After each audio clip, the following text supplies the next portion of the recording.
Seni asla üzmek istemem. Seninle çok güzel bir ilişki yaşadık. Ama Levent benim ailem.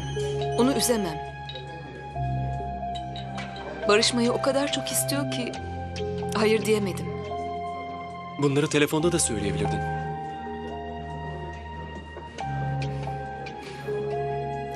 O zaman ömür boyu hatırlayıp mutlu olacağım bir son gece yaşayamazdım.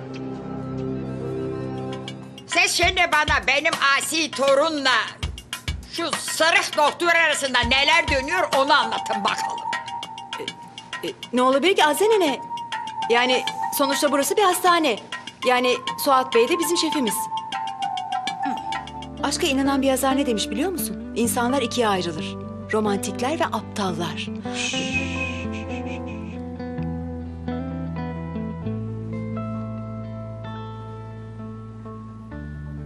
O zaman bu aptala romantik olması için bir fırsat verir misin?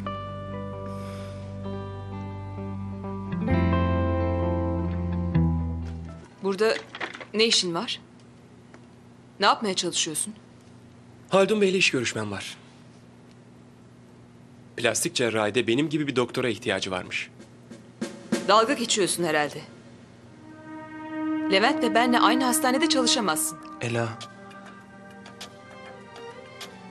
Ben sana deliler gibi aşığım.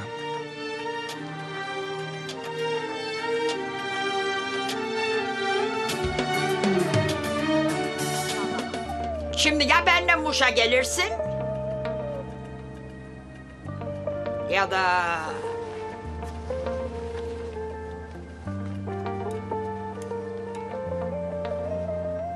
bu sırıkla evlenirsin.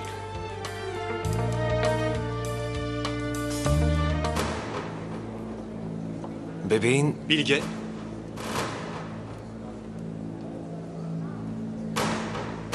Beni kocanla tanıştırmayacak mısın?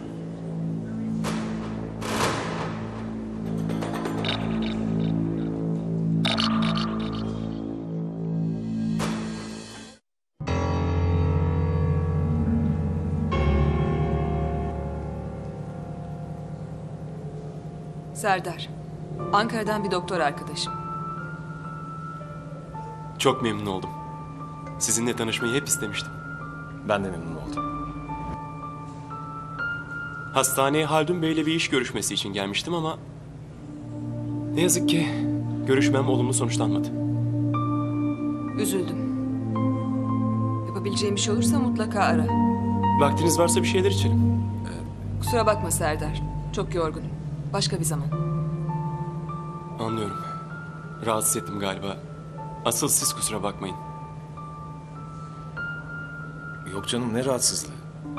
Bilge bu sıralar çok yoğun. İşle birlikte hamilelik onu zorluyor. Alo.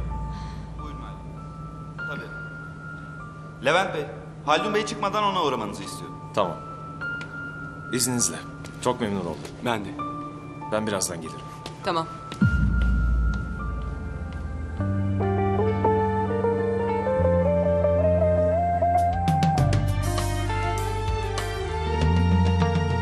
Tamam. Şimdi gidip Ela'ya her şeyi söyleyeceğim.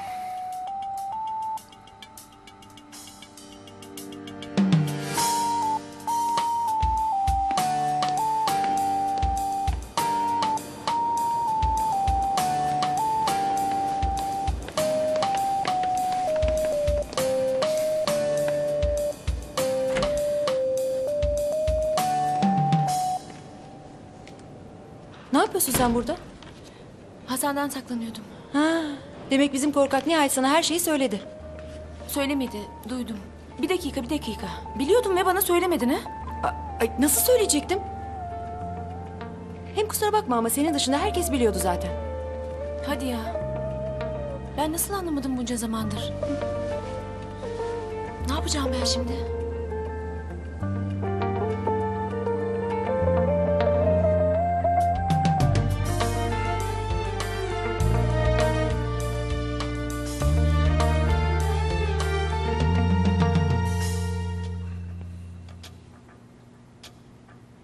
Ne diyorsunuz bakalım?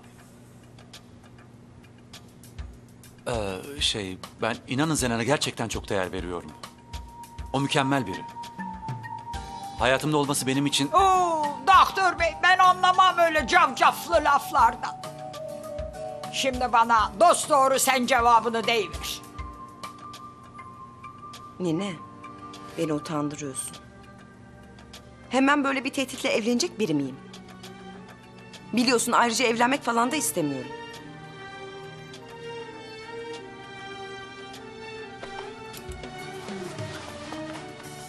Dedemin yüzüğü de sende kalsın.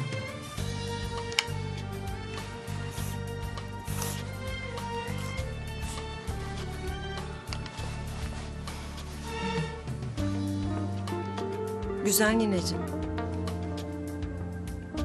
Seni üzmek dünyada isteyeceğim en son şey. Dersen ki Muş'a geleceksin. Ona bile evet derim. Ama yalvarırım benden evlenmemi isteme. Demek kararın kesindir. Evet nineciğim. Peki ne yapalım? Zorlan güzellik olmaz. Hadi gidiyoruz. Ne yani? Şimdi Muş'a mı gidiyorsun sen?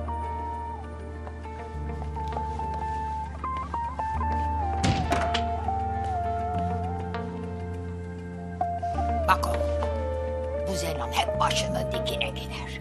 O zaman sen ne yapacaksın? Onu dinlemeyip sen başının dikine gideceksin. Bu söylediklerimi hiç unutma.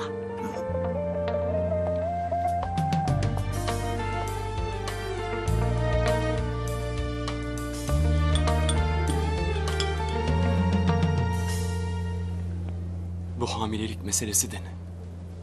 Yeter bu kadar. Artık gitsen iyi olacak. Bir şeyler çeviriyorsun sen. Hiçbir şey çevirdiğim yok. Sadece evleniyorum. Hepsi bu. Tabii ya, şimdi anlıyorum. Demek bu yüzden burada çalışmamı istemiyorsun. Gerçekleri öğrenip evliliğini bozarım diye.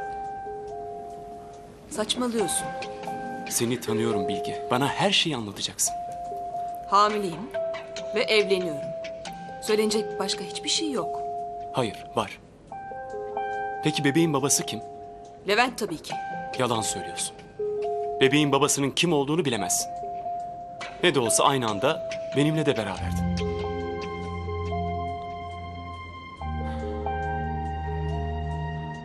Eğer Levent'in her şeyi öğrenmesini istemiyorsan... ...hastaneye alınmam için elinden geleni yapacaksın. Sen aklını kaçırmışsın. Ben ne yapabilirim ki? Haldun Bey'in kararı. Ben anlamam. Bu işi nasıl bozduysan öyle düzelteceksin.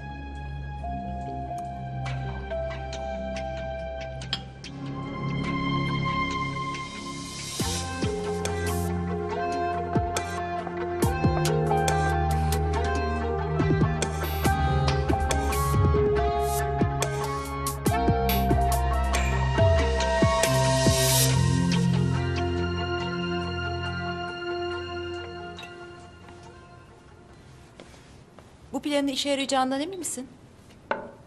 Hayır. Ama inşallah yarar. Derya çok şeker bir kızdır. Hasan'la birbirlerine çok yakışacaklar. Bence bu o kadar kolay olmayacak.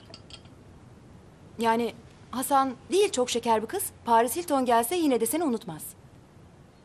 Unutacak bir şey yok ki. Hasan'ın kafası karışmış o kadar. Diyorsun. Öyle olmalı. Hasan'ı ben de çok seviyorum. Ama bir arkadaş olarak. Belki de hepsi benim suçum.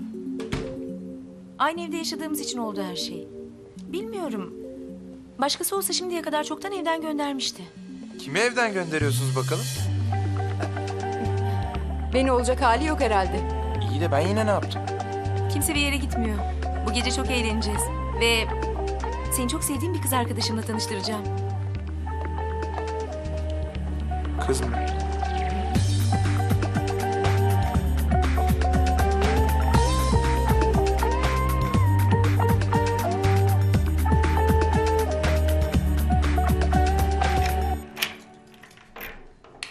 Gel anneciğim.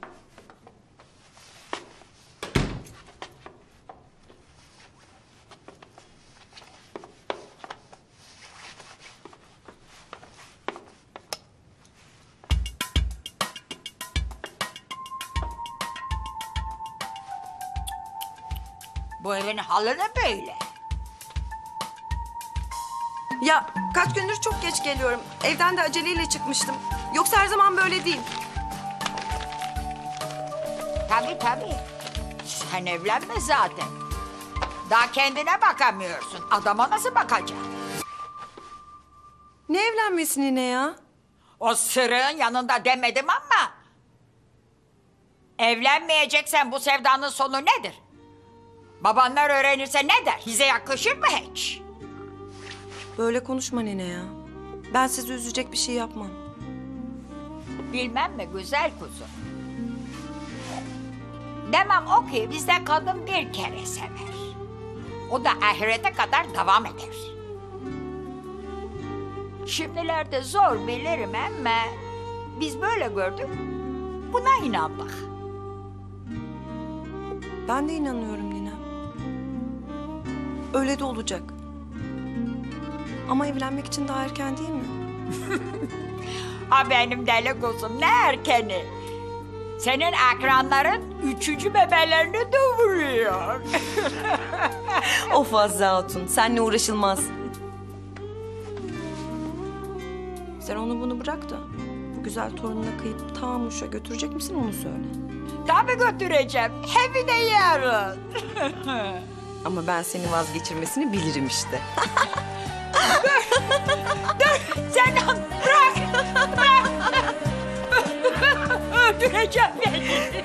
Götürmeyeceğim de bırakayım. Olmaz. Peki sen bilirsin. Tamam. Götür beni. Canım ninem benim, biliyordum bana kıyamayacağını. Ama ben de hiçbir yere gitmeyeceğim.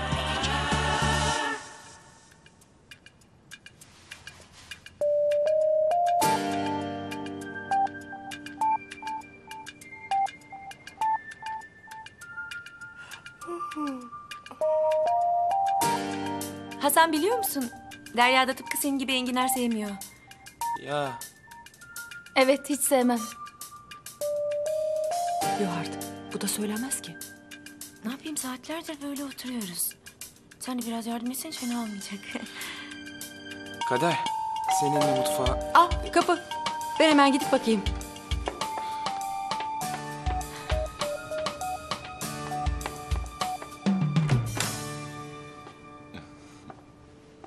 Nihayet sarayınıza davet edilme onuruna eriştim prenses. Bak Burak, bu fırsatı iyi değerlendir. Eğer bu sefer de her şeyi mahvedersen... ...ömür boyu romantizmle uzak ve aptal olarak kalırsın ona göre. Merak etme prenses. Tamamıyla bir centilmen gibi davranacağım. İnşallah.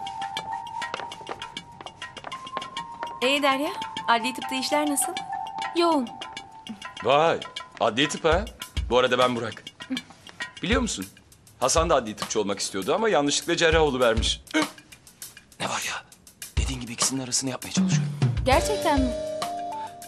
Bence de senden çok iyi bir adli tıpçı olurmuş. İstersen senin için araştırabilirim.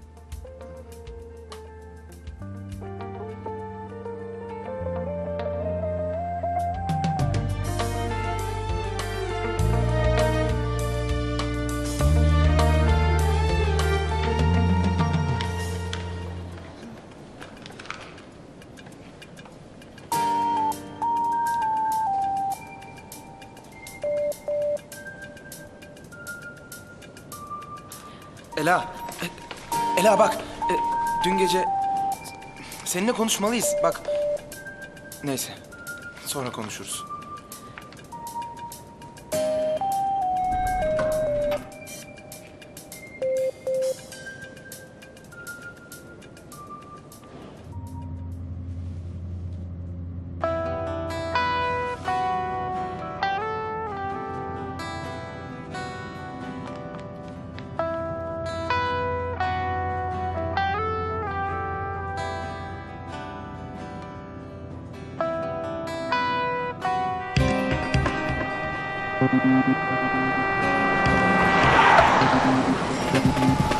Yardım edin.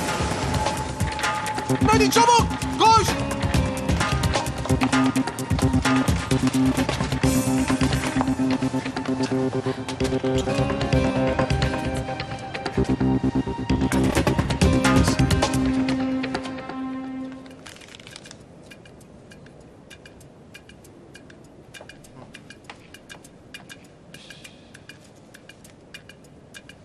Bizi gördüğüne pek sevinmedin galiba. Ya niye bu kadar kızın anlamıyorum. Alt üstü bir kızla tanıştırmak istedik seni. Ayrıca da çok da güzel bir kızdı. Üstelik adli tıpçıydı. İmalarından sıkıldım. Ne söylemeye çalışıyorsun? Kızma ya, espriydi. Niye sinirini bizden çıkartıyorsun?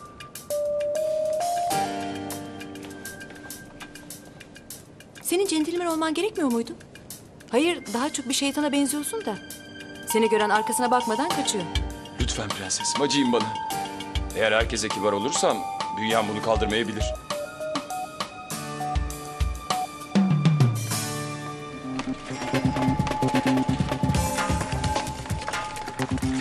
Ateşli silah yaralanması. Solunumun devam etmesi için trakeostomi yapılmış. Kim yapmış peki bunu? Siz yakını mısınız? Bunu yapmayı nerede öğrendiniz? Eğer krikoid gırtlağı parçalamadıysanız hayatını kurtarmış olabilirsiniz.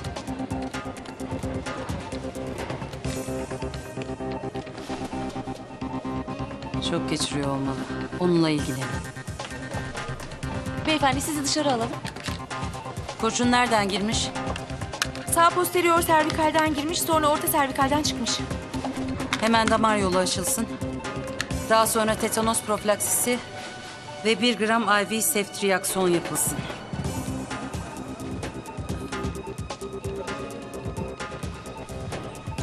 Fikret Hanım iyi misiniz? İyiyim. Sen hemen Levent Bey'i çağır.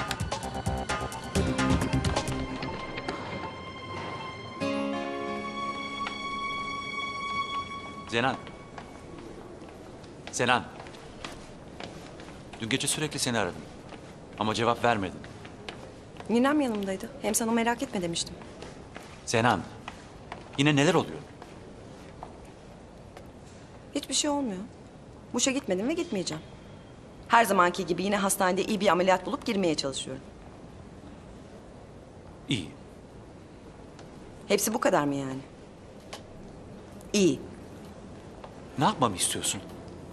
Dün akşam nenene söylediklerin, şu anki soğuk tavrın. Ne yapacağımı, nasıl davranacağımı şaşırdım. Zenan.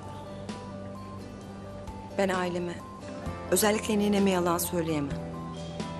Muş'a gitmedim çünkü ninem bana güveniyor. O yüzden bu şekilde görüşmemiz doğru değil. Peki doğru olan ne? Evlenmemiz. Tabii onlara göre. Ama ben evliliğe hazır değilim. Sen de hazır değilsin değil mi? Haklısın. Ben de hazır değilim. O zaman sorun yok. Bence de yok.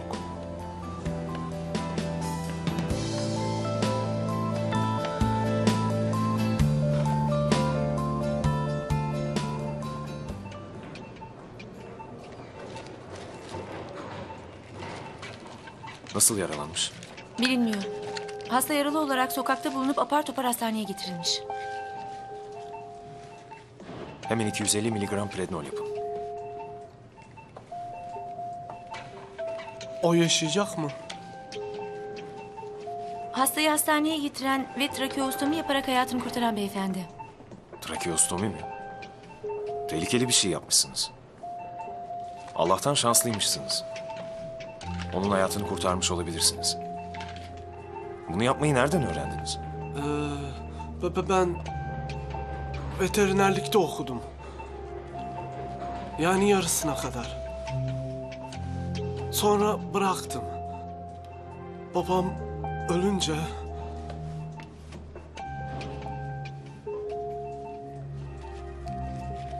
Peki o iyileşecek mi? Onu yaşatmaya çalışacağız.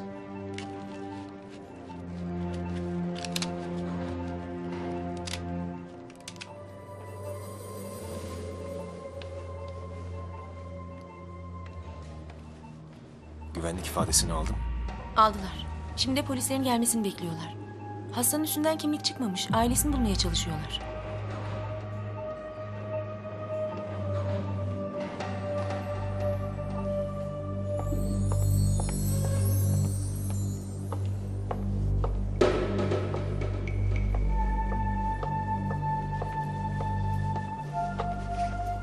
Ne yaptığını sanıyorsun sen? Sana hastaneye gelme demiştim. İstediğimi yaparım. Bana ne yapacağımı söyle. Haldun Bey'le konuştun mu, sen onu söyle. Başka yerde konuşalım.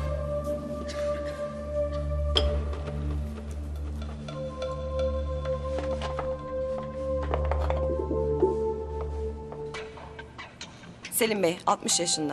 Hastanemize göğsündeki baskı hissi ve nefes darlığı şikayetleriyle getirildi.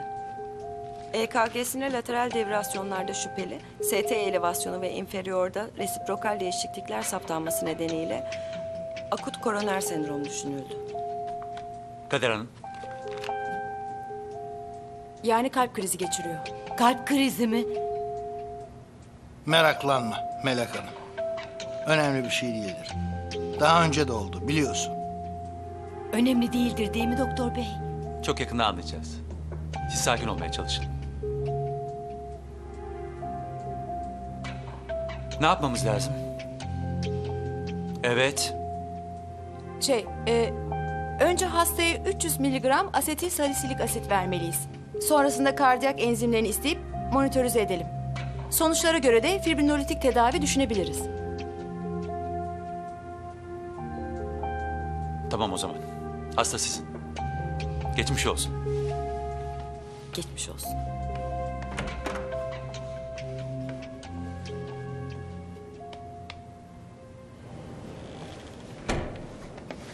Size ne oldu böyle? Hiçbir şey. Bu kadar mutluluktan sonra belliydi zaten. Kesin nazar değdi. Nereye gidiyoruz? Yeter artık. Ne söyleyeceksen söyle. İçeride konuşuruz. Gir. Evet. Serdar, inan bana elimden geleni yaptım. Ama Haldun Bey'e kabul ettiremedim.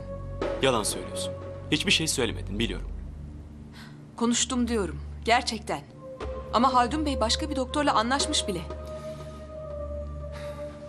O zaman bunun bedelini ödemeye hazır ol. Serdar, istediğin herhangi bir hastanede iş bulman için elimden geleni yaparım. Hiçbir hastane buranın yerini tutamaz. Çünkü burada sen varsın.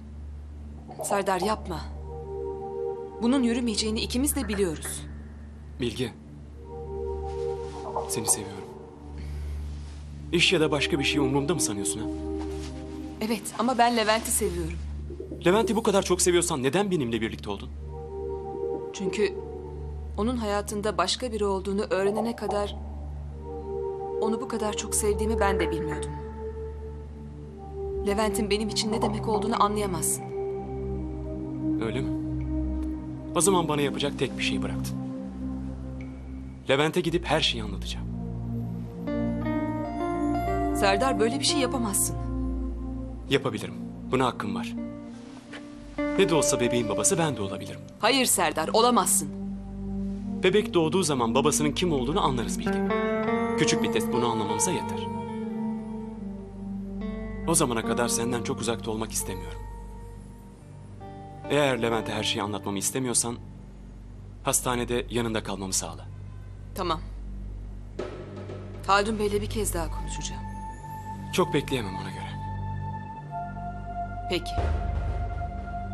Bana yarına kadar süre ver. Halledeceğim.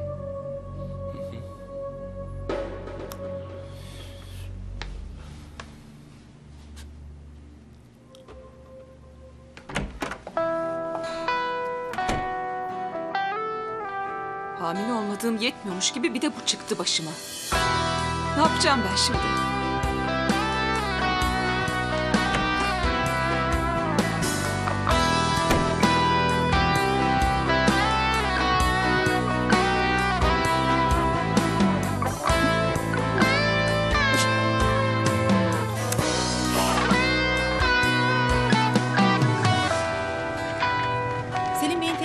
Sonuçlarını aldım. Bence kalp krizi geçirmemiş. EKG'deki değişikliklere baksanıza. Yine de bir şey olmuş. Evet ama enzim testleri ve dabitomi stres ekosunun sonuçları negatif. Kardiyak kateterizasyonu yapın. Hiçbir şeyi atlamayın. Atlamıyoruz zaten.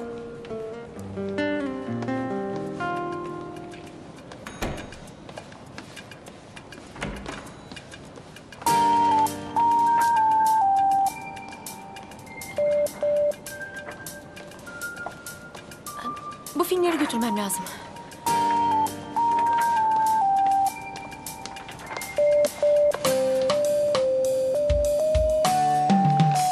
Kardiyak kateterizasyonunuz iyi gitmiş. Test sonuçlarınız da öyle. Atar damarlarınızda tıkanıklık yok. Yani kalp krizi geçirmemişsiniz. Yani hastaneden çıkabilir miyiz? Ne yazık ki hayır. EKG'nizde kayda değer değişiklikler var. Bunun nedenini bulmamız lazım.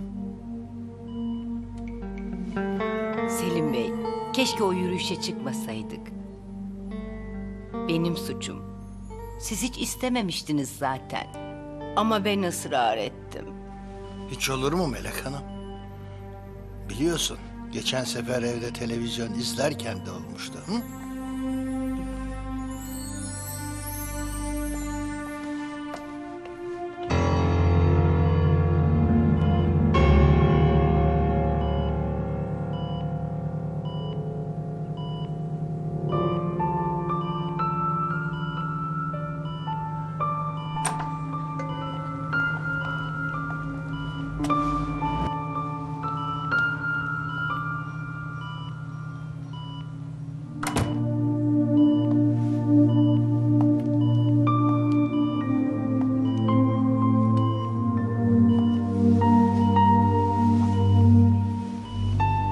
Kurşun posterior servikal bölgeden girip hipofarenkse çok hasar vererek dışarı çıkmış. Ameliyat çok riskli. Ama başka şansımız yok. Riskli de olsa bu ameliyatı yapacağım.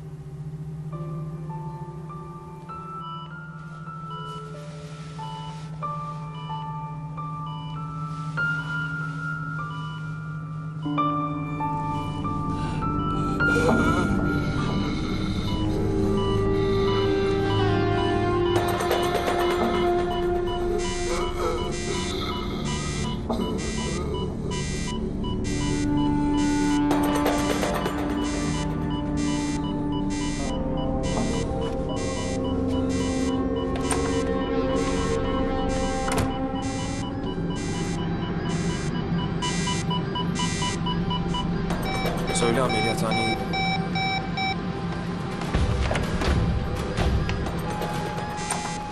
Ne oldu? Tansiyon ve nabız alamıyorum. Hemen defibrilatörü getirin. Atropin ve adrenalin de hazır olsun. 2-3'lü ayarla.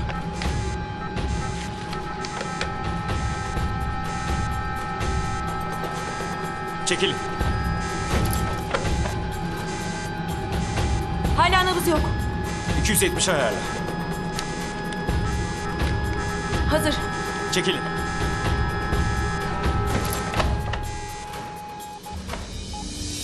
Tamam, sinüs ritmi döndü.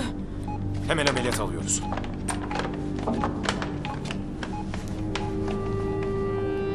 Doktor bey! Durumu nasıl?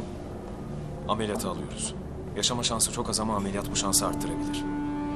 İnşallah doktor bey.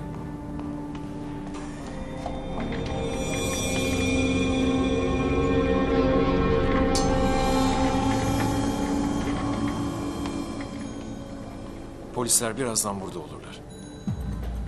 Ailesine hala ulaşamadılar. Belki sen nerede bulduğunu falan söylersen bir yardımın olur. Yok, ben sadece onu hastaneye getirdim. Başka bir şey de bilmem. Bana onun iyi olacağını söyleyin, ben gideyim. Olmaz. Ayrıca zaten polisler ifadeni almaya geliyorlar. Gidemezsin. Polis mi? Bak, gencecik çocuğu vurmuşlar. Sen olmasaydın belki de şimdiye kadar çoktan ölmüştü.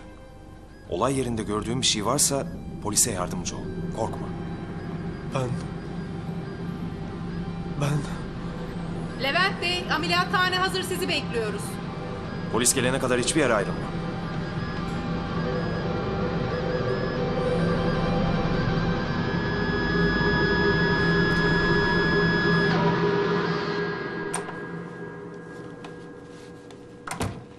Haldun Bey, ben de size geliyordum. Birkaç dakikanız varsa konuşabilir miyiz? Toplantı için beni bekliyorlar. Çok önemli. İzin verirseniz yürürken konuşabiliriz. Söyle bakalım. Serdar meselesinde vicdanım hiç rahat değil.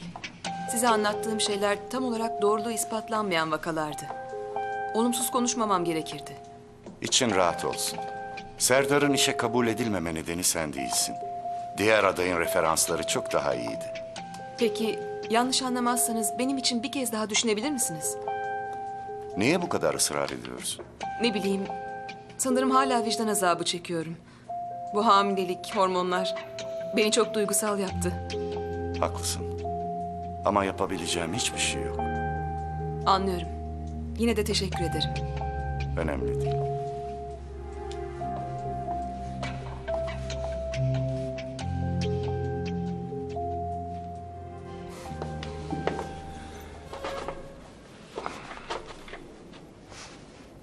Bak, dalga geçmek için geldiysen hiç zahmet etme. Zaten yeteri kadar kötü hissediyorum. Merak etme. Bu sefer sana yardım etmek için geldim. Beni biliyorsun. Ben bu işlerden iyi anlarım. Belki sana da faydam dokunur. Gerçekten mi? Şimdi anlat bakalım. Ela'nın yaptığını gördüm. Bana kız ayarlamaya çalışıyor. Demek ki beni sadece arkadaşı olarak görüyor. Hatta artık arkadaşı olarak bile görmüyor olabilir. Bütün gün beni görmezlikten geldi. Arkadaşına kötü davrandığım için kızdı herhalde. Ne yapacağım ben şimdi? İlk önce sakin ol. Kadınlara ne kadar umursamaz davranırsan o kadar ilgilerini çekersin. Ama böyle aptal aşık gibi peşlerinden koşarsan onlar da kaçmaya devam ederler. Ama Ela diğer kızlara benzemez. Bana güven. Bütün kadınların aynı olduğu tek nokta budur. Kadınlar kendilerine acı çektiren erkeklere aşık olurlar. Ama ben Ela'yı asla üzemem. Dur be oğlum. Kadınlar kendilerine acı çektirenlere aşık olurlar. Ama en yakın arkadaşlarıyla evlenirler. Anlayacağın, hemen pes etme. İyi adam olmaya devam et. Nasıl olsa dönüp dolaşıp sana gelecek. Ama biraz beklemen lazım. Ela'nın 1-2 yıl içinde evlenmeye karar vermesi biraz zor. Senden yardım isteyen de suç zaten.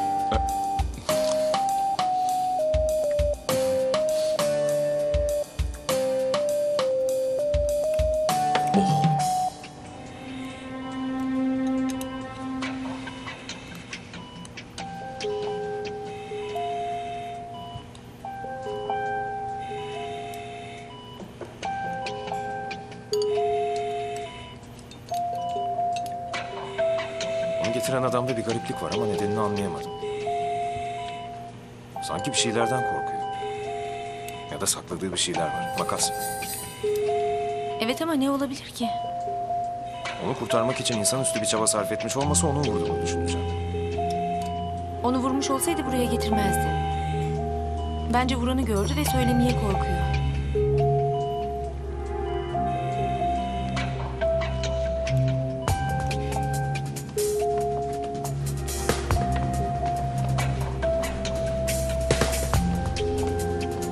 İyi günler hemşire hanım. Biz vurulan kişiyle ilgili soruşturma için geldik. Getiren şahsın nerede olduğunu biliyor musunuz? Az önce buradaydı. Ama ben de arkadaşlarına da söyledim.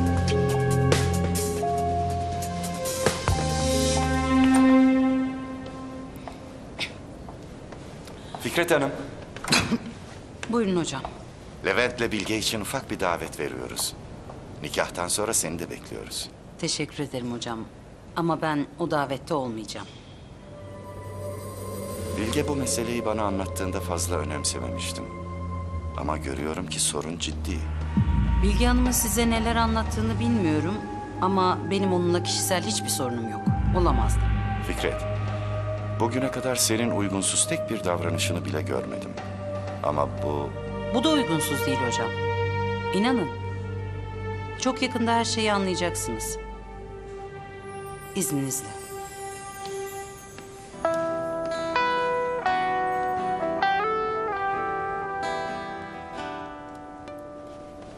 Adam 10 yıldır hep aynı gün kalp krizine benzer şikayetlerle hastaneye gelmiş.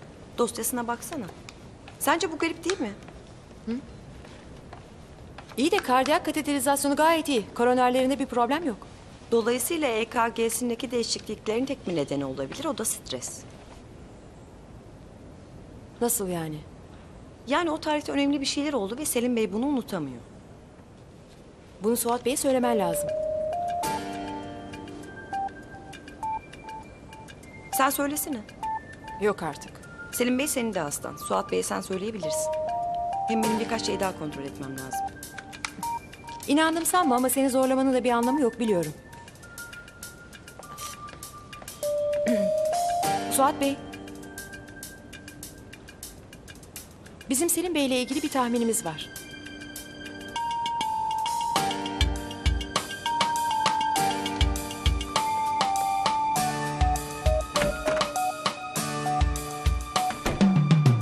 İçini gördüğümü düşünmüştüm ama bu kadar kötü olabileceğini ben bile tahmin edemezdim. Sözlerine dikkat et. Bu tavrın beni iyice sinirlendirmeye başladı. Kocana yalan söylüyorsun. Sevgiline yalan söylüyorsun. Haldun Bey'e yalan söylüyorsun. En kötüsü anneliği kullanıyorsun. Sen ne biçim bir kadınsın? Sen ne hakla bana bunları söyleyebilirsin? Maalesef o beyle olan küçük tartışmanızı duydum Bilge Hanım. Ne tartışmasından bahsediyorsun sen? Sonuna kadar yalan söyleyip inkar edeceksin değil mi? Ama en iyi yalancılar bile bir yerde hata yapıyorlar işte. Ufak bir dikkatsizlik ve sen dinlenme odası gibi herkese açık bir yerde konuşarak o hatayı çoktan yaptın.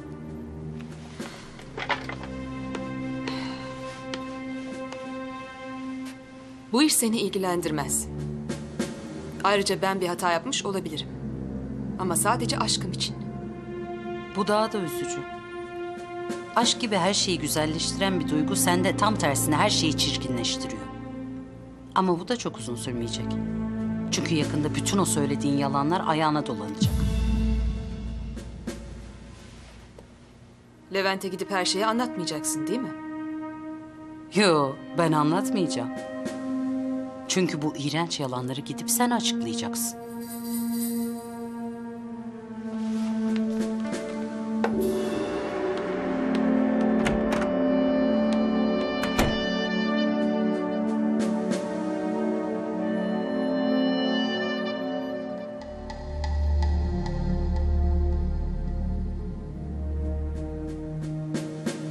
Kahretsin.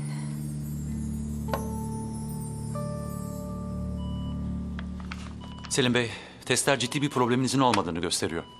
Allah'a çok şükür. Ama dosyanızı incelerken her yıl aynı tarihte kriz geçirdiğiniz dikkatimizi çekti.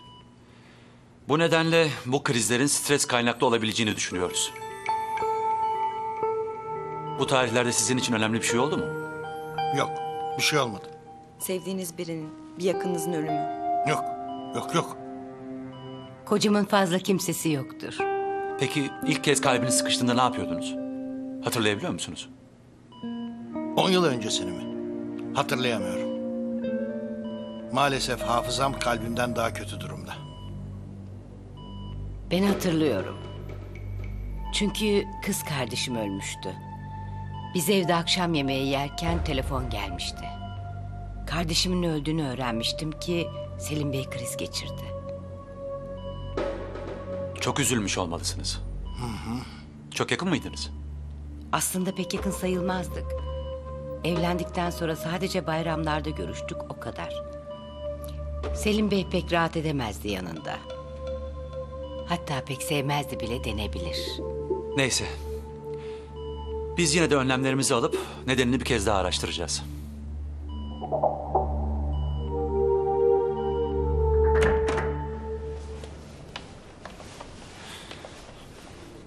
Selim Bey'in gizlediği bir şeyler olduğu çok açık. Ama emin olmamız lazım. Bir kez de yalnızken konuşalım. Peki. İzninizle. İzninizle. Zenan. Hastanın gerçek rahatsızlığını buldun. Ama gelip bana söylemedin. Niye? Kimin söylediğinin önemi var mı? Hayır. Elbette yok. Ama benden kaçıyor olmanın önemi var. Senden kaçmıyorum. İkimiz için de işi kolaylaştırıyorum o kadar. Benimle evlenmektense ayrılmayı tercih ediyorsun yani, öyle mi? Nenem istedi diye ne sen ne de ben evlenmemeliyiz.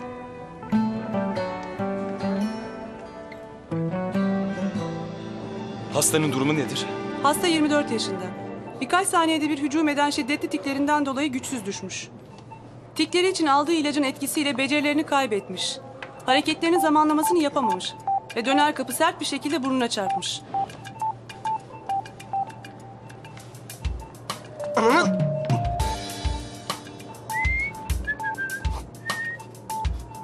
Ben sadece muayene etmek istemiştim. Hayır. Çok kan kaybediyorsunuz. Bakın izin verirseniz sen. Ananın!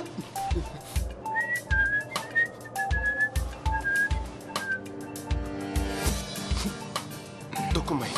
Yaklaşmayın bana. Adını söyleyemediğim 3 harfli hastalık yüzünden. Tamer Bey. Sözümü kesme. Dokunmayın. Yaklaşmayın bana. Adını söyleyemediğim 3 harfli hastalık yüzünden bir dokununca istemeden küfür ediyor. Konuşurken de sözüm kesilirse baştan başlamak zorunda kalıyorum.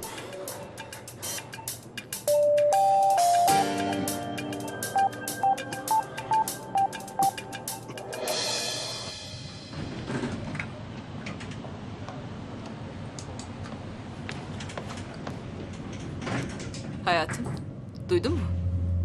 Haldun Bey bizim için bir yemek düzenlemiş. Evet, biliyorum. Yemeğe Serdar'ı da davet etseydin. Serdar mı?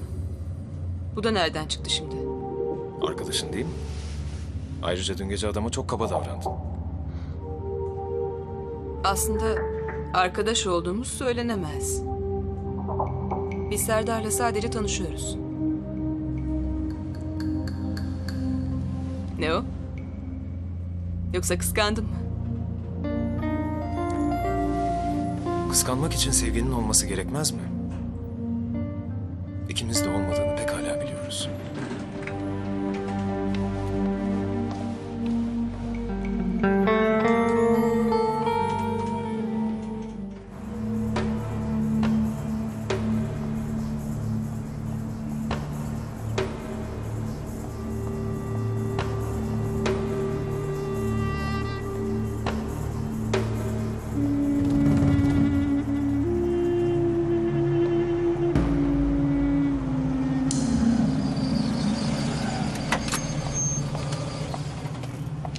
Aziz!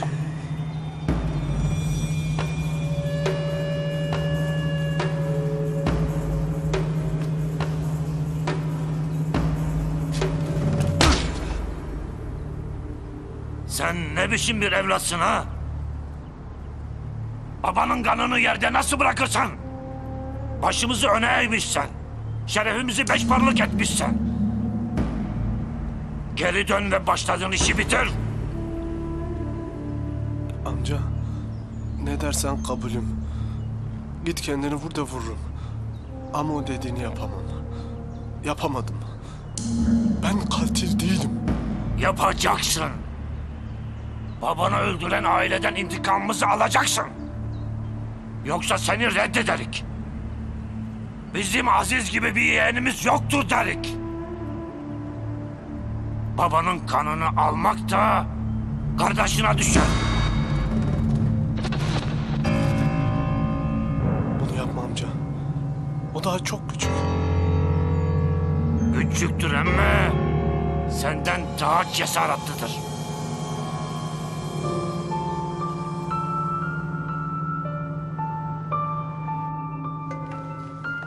Ne oldu? Dokunamadığımız bir hastamız var. Niye? Hastanın Tourette sendromu var. Merhaba. Öncelikle şu tamponu sıkı sıkı burnunuza bastırın. Ananı!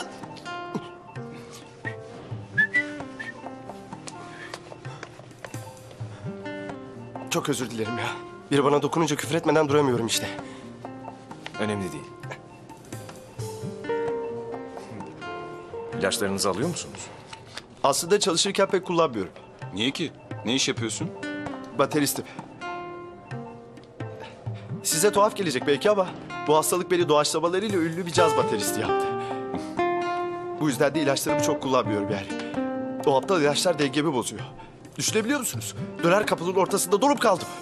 Zamanlamayı ayarlayamadım. Koca kapı geldi güm burnuma. Aslında dediğim gibi ilaçları sürekli almıyorum ama... Bu aralar çok güzel bir kız çalıştığım bara her gün beni dinlemeye geliyor. Bugün de onunla buluşacaktık. Aşk insana neler yaptırıyor bir bilseniz.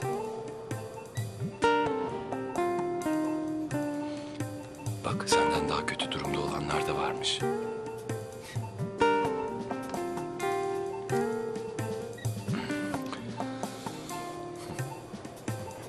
Hastaya hemen kraniyal BT yaptırın.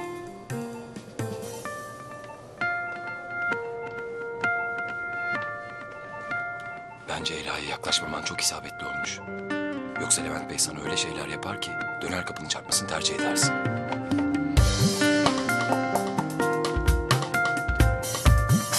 Selim Bey, kardiyak probleminiz tamamen üzüntüye bağlı. Yani? Yani krizlerinizin nedeni karınızın kız kardeşi. Melike mi? Hayır.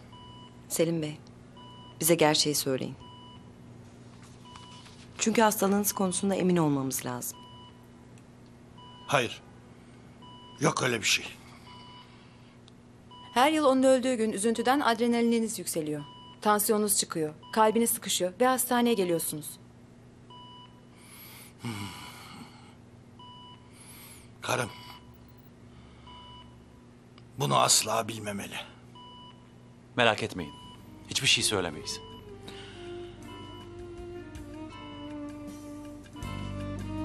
Ben bütün hayatım boyunca bir tek onu sevdim. Uzaktan uzağa. Sessizce. Kimsenin haberi olmadan. Onun bile. Aslında benim evlenmek istediğim Melike'ydi.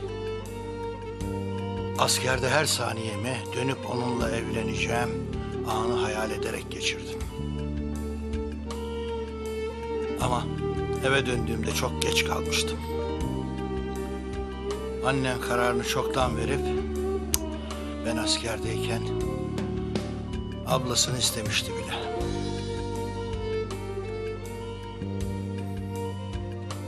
Zaten Melike de başkasıyla nişanlanmıştı.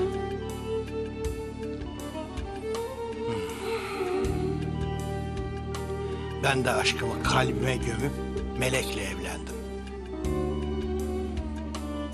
Mutlu da oldum.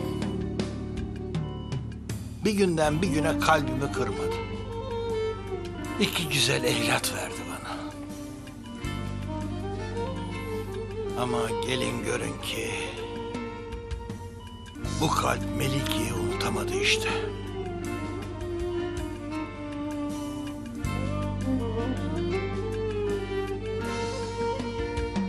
Peki doktor bey. Bunu durdurabilir misiniz?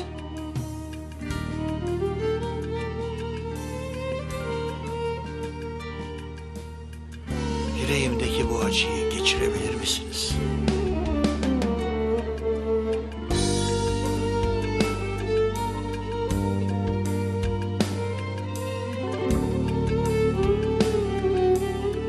Ne yazık ki hayır.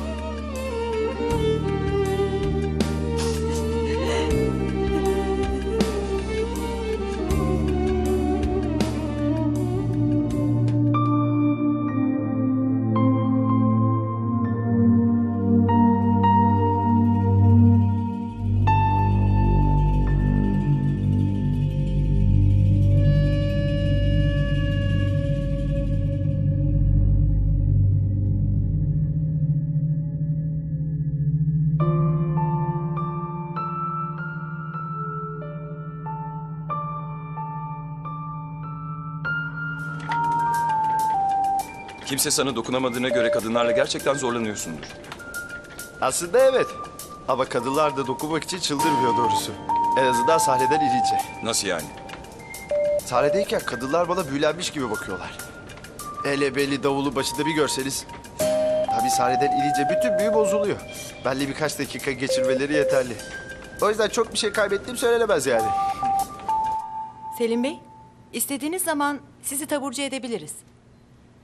Bak Melek Hanım, hiçbir şeyim yokmuş.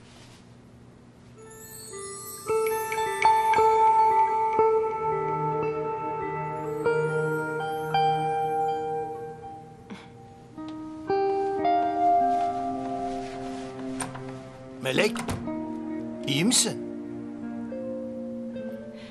Hiç iyi değilim. Ben... Bana arada Melike diye seslenmeni... yanlışlık... dil sürçmesi diye önemsemezdim. Oysa sen hep onu düşünmüşsün.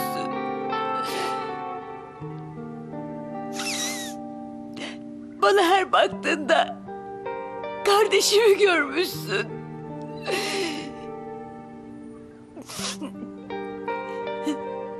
Böyle bir kötülüğü bana nasıl yaptın? Ha? Ben seni üzmek istemedim. Sen çocuklarımın anasısın. Benim için çok değerlisin. Değerliyim öyle mi? Ama yıllarca bana yalan söyledin. Kandırdın. Oysa ben hep çok şanslı olduğumu düşünmüştüm. Ne kadar salakmışım. Melek.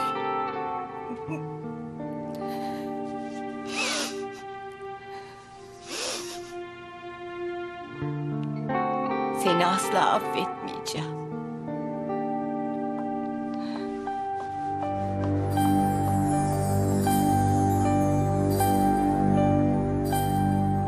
Bence bu hastanın tiklerinden çok daha önemli bir problemi var. Haklısın. Ben hemen Levent Bey'i çağırayım.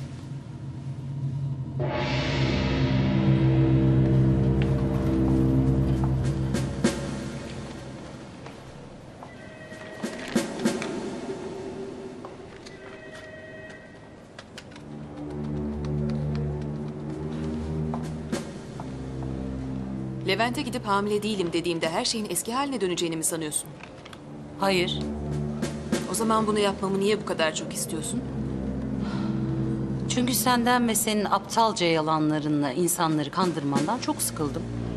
Yani bunları sadece benden nefret ettiğin için yapıyorsun. Hayır, sen umurumda bile değilsin ama Levent Bey'in hayatının senin yalanların yüzünden mahvolmasını istemiyorum. Akşam iş çıkışı Levent Bey'e her şeyi söyleyeceğim. Sen söyle ya da söyleme.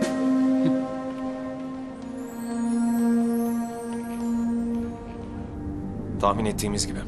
Kraniyal bir tümör bu. Tiklerin nedeni bu tümör mü? Evet. Şimdi ne yapacağız? Hastayı odasına al. Ameliyat için karar vermesi gereken o.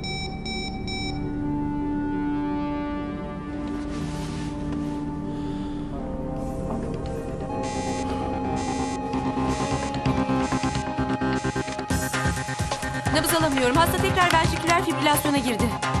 Hemen defi 200'e şarj et.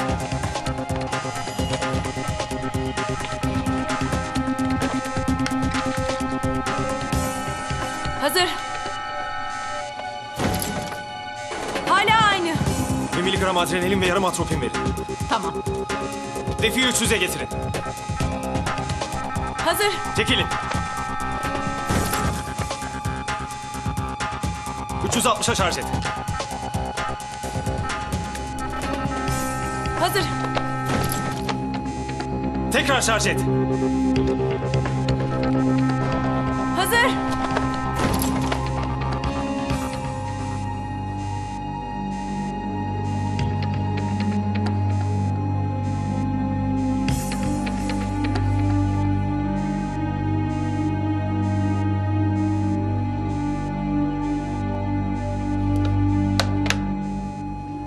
Ölüm saati 18:23.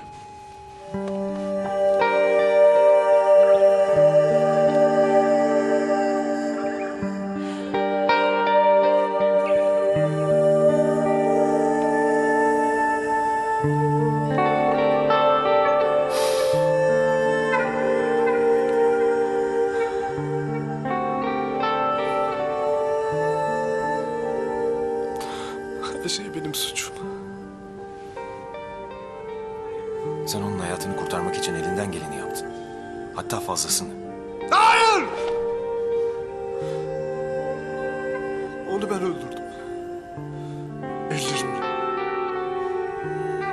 2 saniyede. Kolayca.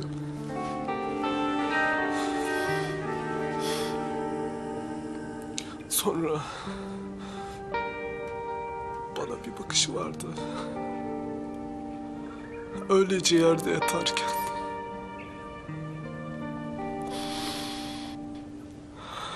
Ne yaptım ben dedim. Kurtarmaya çalıştım. Uğraştım. Yemin ederim ölmesin diye çok uğraştım.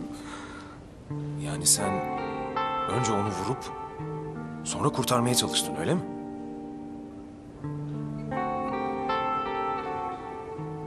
Vurmak istemedim. Ama yapamadım. Töreye karşı gelemedim işte. Ela ben polisi arayacağım. Sen de güvenliğe haber ver.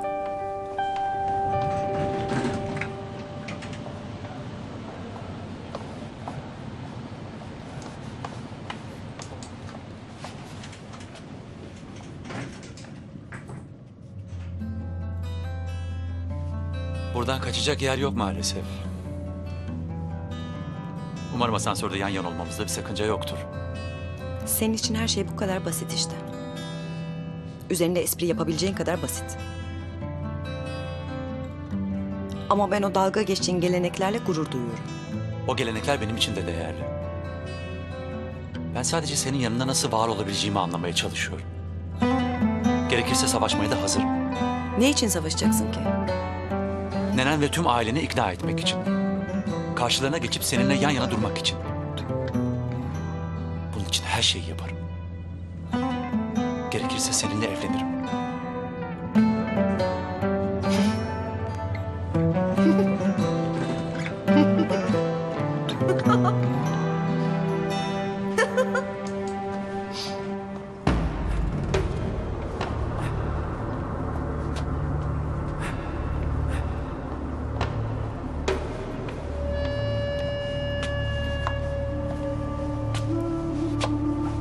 Aile şerefimizi temizlemiş mi sen?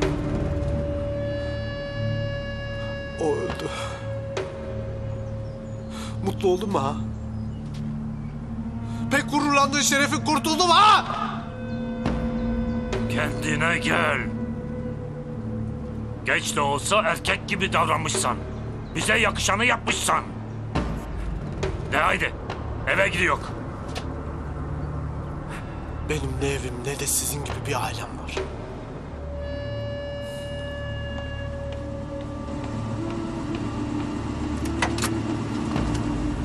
Haydi.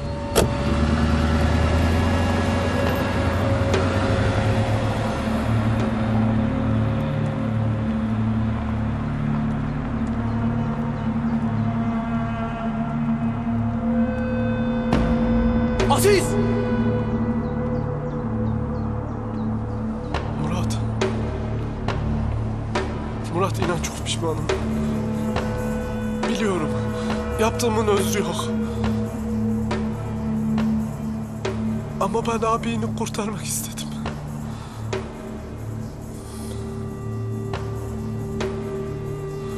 Onun için elimden geleni yaptım.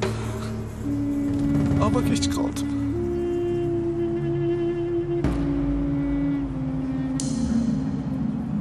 Töre ne derse desin. Biz düşman olamayız. Gidip teslim olacağım. Yaptığımın bedelini ödeyeceğim. Yalvarırım sen bu işten uzak dur. Bu ateşin içinde yanma.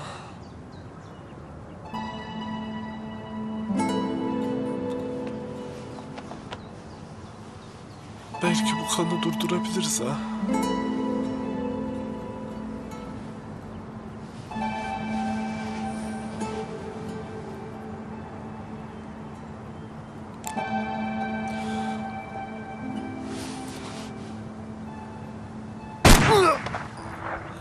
Ben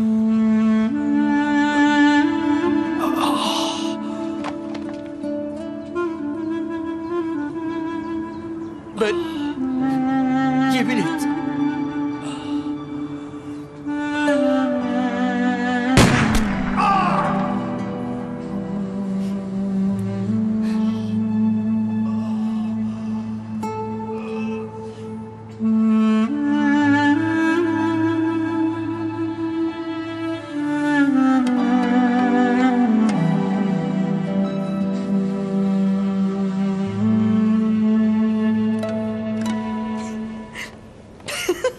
Sen niye kendi kendine gülüyorsun öyle? Sanırım Suat bana evlenme teklif etti. Harika. İyi de bunun neresi komik? İnsan bu teklifi bir asansörde alınca pek de gerçekçi gelmiyor. Herhalde şakadır diyorsun. Bence sen korktuğun için ciddiye almak istemiyorsun.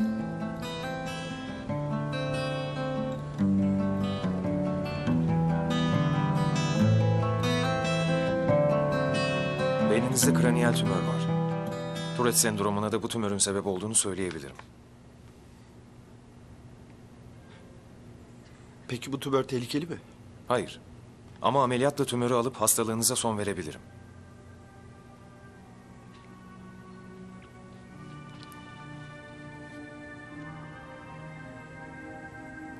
Ameliyat olmak istemiyorum.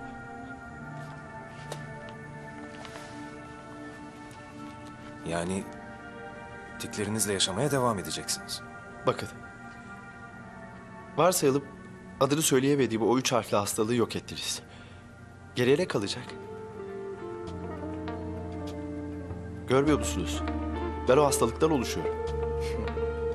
Peki hayat kalitenizi yükseltmek istemez misiniz? Bakın bu hastalık çılgınca bir şeydir. Siz normaller özgürsünüz. Doğal bir dengeye sahipsiniz. Oysa bizler ciddiyetsiz olmaya mecburuz. Şikayetin var mı? Evet var. Ama bu hastalık beni eğitti. Çaldığım barda beni izlemenizi isterim. Birkaç ay sonra albümüm piyasaya çıkacak. Bu sene Caz Festivali'nde hayranı olduğum sanatçıyla birlikte çalacağım. Müzik benim sahip olduğum en değerli şey.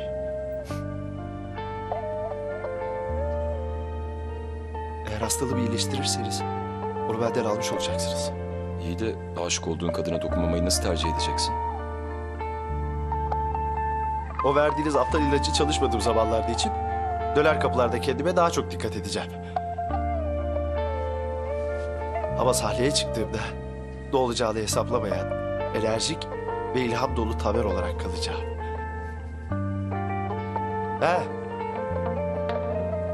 Nietzsche ile de aynı fikirdeyim. Hastalıklar olmadan yaşayabilir miyiz?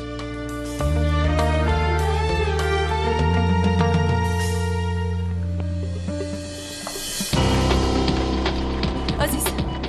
Aziz beni duyuyor musun? Aziz. Bir Levent Bey'i çağırsın çabuk. Hemen çift damar yolu açıp hemograma kan grubuna bakın. Dayan Aziz, seni kurtaracağız. Bırak öleyim. Ne? Beni kurtarmam bir işe yaramayacak. Bu kan davası sürüp gidecek. Hayır. Seni kurtaracağız. Şimdi daha fazla konuşma, yorma kendini. Levent Bey'e haber verdiniz mi? Hemen kan grubuna göre 4 ünite eritrosit süspansiyonu hazırlayın. Kan basıncı düşüyor. Ya nerede kaldı bu kanlar? Çabuk 1000 cc daha laktatla ringer takın.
Seninle konuşmak istiyorum.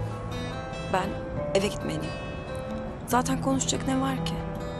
Hem nenem merak eder. Seni eve bırakayım o zaman. Lütfen.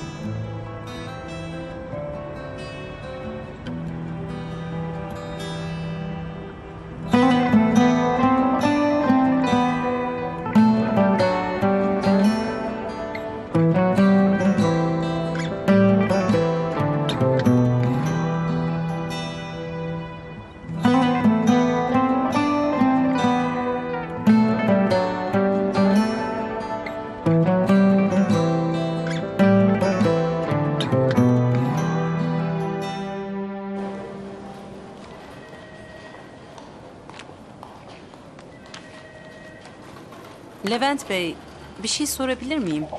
Tabii. Yarın gerçekten evlenecek misiniz? Evet. Kararlısınız yani. Yani Bilge Hanım sizinle hiçbir şey konuşmadı. Ne konuşacaktı ki? Hayatım, ben de onun için gelmiştim. Çıkalım mı? Ne oluyor burada? Ben sana söylemek istediğim bir şey var. Yarın görüşürüz.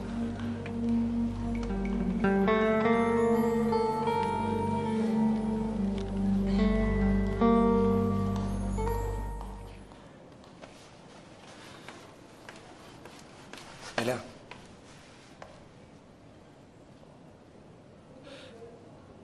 Sana söylemem gereken bir şey var. Söyleme Hasan. Aramızdaki dostluğu kaybetmek istemiyorum. Dost olarak kalalım. Ne olur.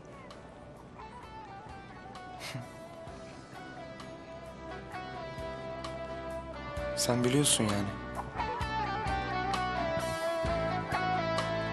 Kim söyledi? Seni duydum.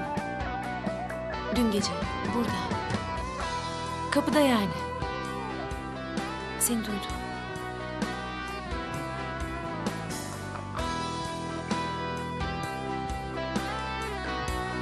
Biliyordun ama buna rağmen bana kız ayarlamaya çalıştın, öyle mi?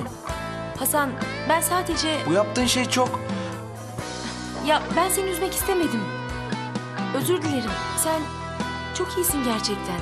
Ama ben... Tamam. Ne demek istediğini çok iyi anladım. Hasan yapma. Merak etme, evden de taşınacağım. Seni yeteri kadar rahatsız ettim zaten. Hasan!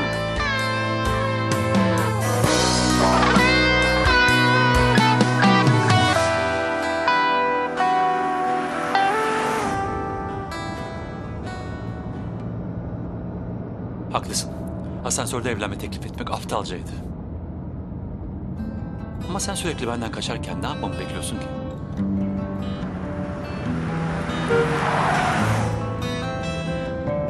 Sen yanlış yola saptın. Biliyorum. Beni eve bırakman gerekiyordu. Nereye gidiyoruz? Seni kaçırıyorum.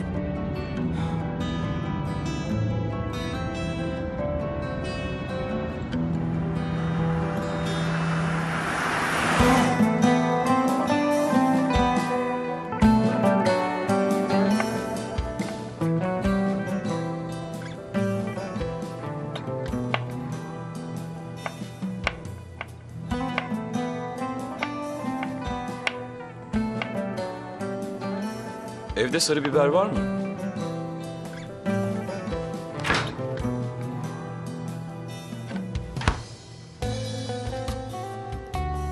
Beni şaşırtıyorsun.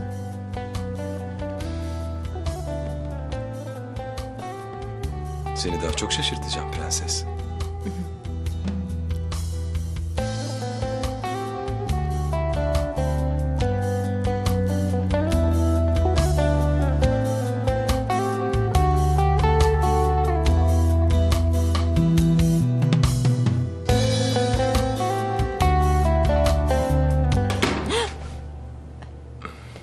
Ela?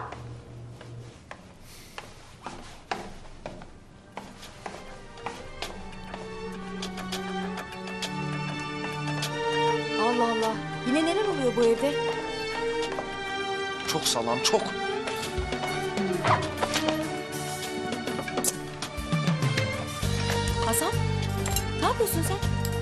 Gidiyorum. Gidiyor musun? Saçmalama. Niye? Hem nereye gidiyorsun? Herhangi bir yere. Kimsenin umursamadığı biriyim ne de olsa. Olmasam da olur yani. Ya saçmalama. Hem ne oldu böyle birdenbire? Ayrıca Ela da ben de sana değer veriyoruz. Değer verdiği için mi beni yok saydı? Versene ya. Bir cevap vermektense benden kurtulmayı seçti. Evet ama o seni kırmamak için doğru olduğunu düşündüğü şeyi yaptı. Sen de mi biliyordun yani? Hepiniz salak yerine koydunuz beni. Hasan. Hasan! Hasan, sakin ol. Ya bırak ya. Ya manyak mısın? Nereye gideceksin? Bir yer bulurum.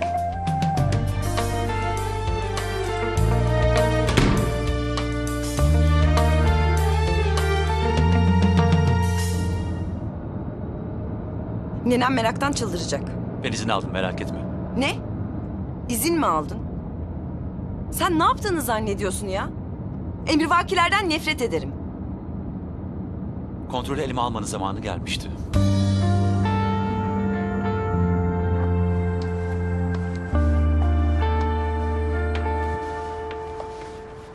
Ne söyleyeceksen söyle hadi.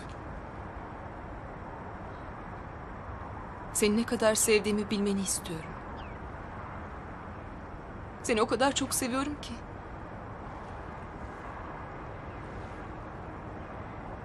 Delice bir şey yaptım ben. Ama daha fazla devam etmem imkansız. Bunu sana yapamam.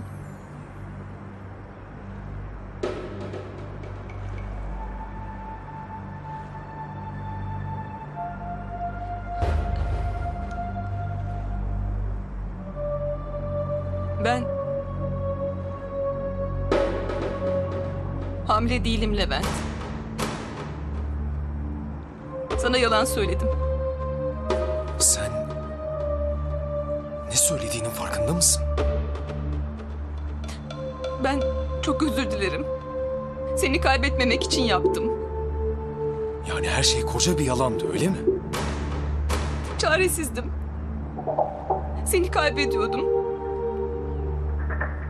Aklım karmakarışıktı. Lütfen affet beni.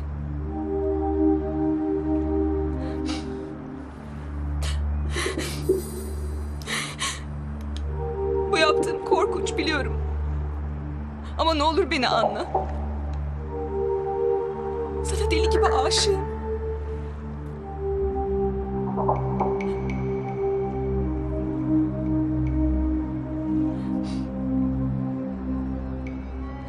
Levent lütfen bir şey söyle.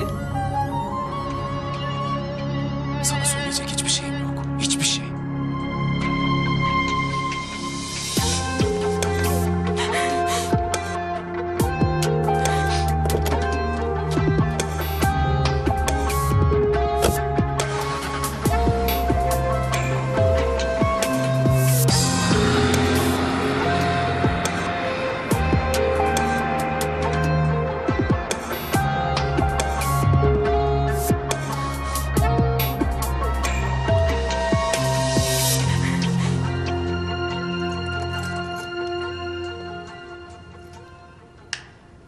Kader!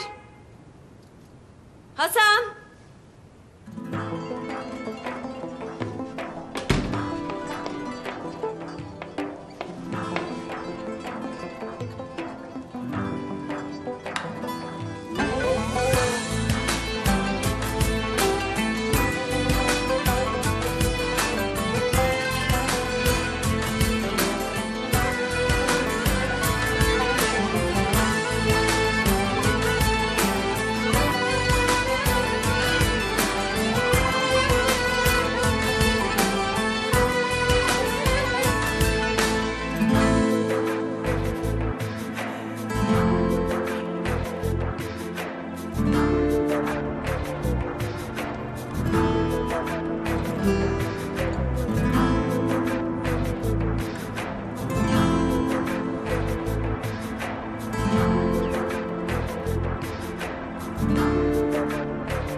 Burası neresi?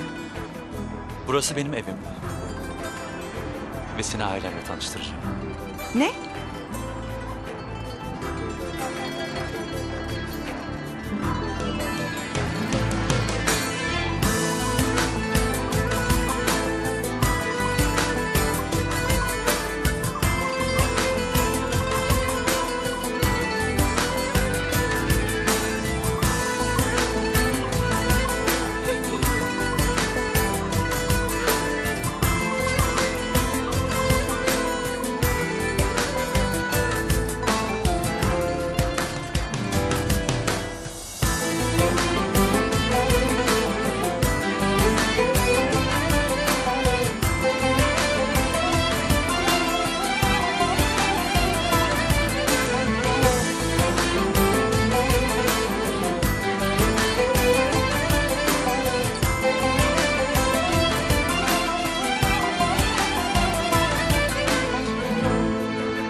Hasan!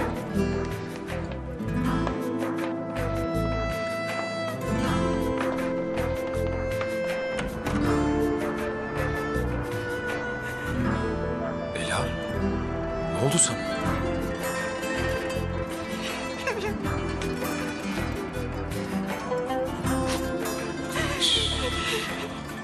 Söz veriyorum.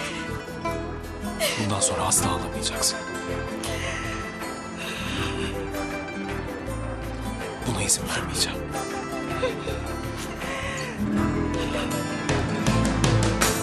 Ağla kalbim ağla, sen ağla kalbim ağla. Sus sesin duyulmasın, içinden ağla. Ağla kalbim ağla, sen ağla kalbim ağla. Sus sesin duyulmasın, içinden ağla, içinden ağla.